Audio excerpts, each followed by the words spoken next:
Waterloo Public Library and the City of Waterloo are very proud to be able to show you this green roof.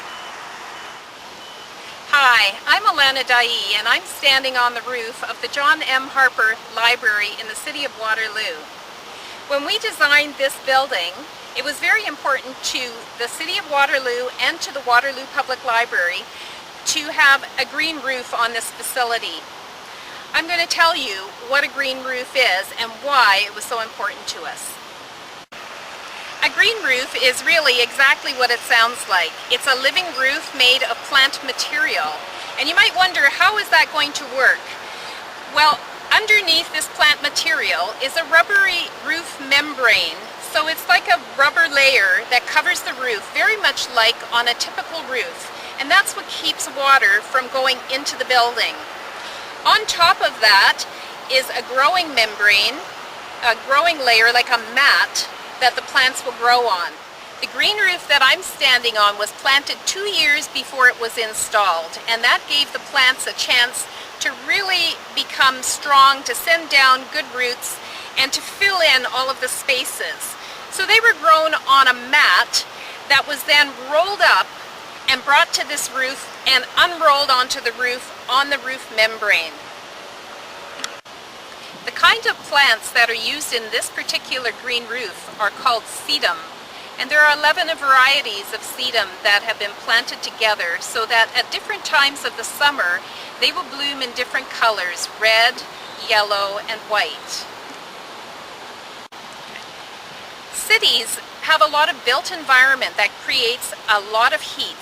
You have roads, sidewalks, and roofs that all radiate heat.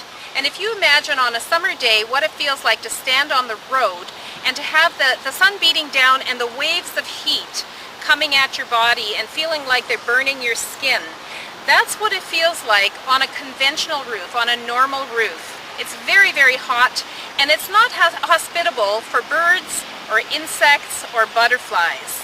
A green roof, on the other hand, is very cool, and on a hot summer day, this roof would be really quite comfortable. On a normal roof, when it rains heavily, the water pours off the roof, through the gutters, and into the storm drains, and there's a lot of water that flows through the city's storm system. With a green roof, what happens is all of this plant material absorbs water, and it holds that water, releasing it more gently into the storm system. So it's very beneficial in terms of water management. The architect's concept for this building was to imitate the rolling landscape of the farmers' fields that were here.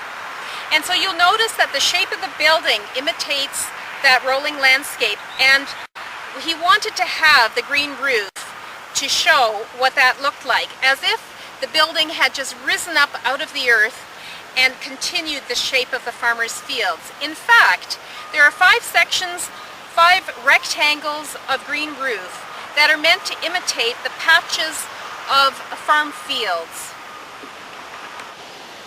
The green roof on this library is the first one on a library in the region, but there are a number of green roofs in the City of Waterloo. For example, the City Hall building has a green roof. The Accelerator Center at the University of Waterloo, the Perimeter Institute, and the Balsley School of International Governance, they all have green roofs. And one of the beautiful things about a green roof is that it expands the habitat for wildlife, whether it's birds or insects or butterflies. And it essentially takes all that habitat that gets destroyed in a city by development and extends it, so that we have our green space around this building, but we also have green space on the roof.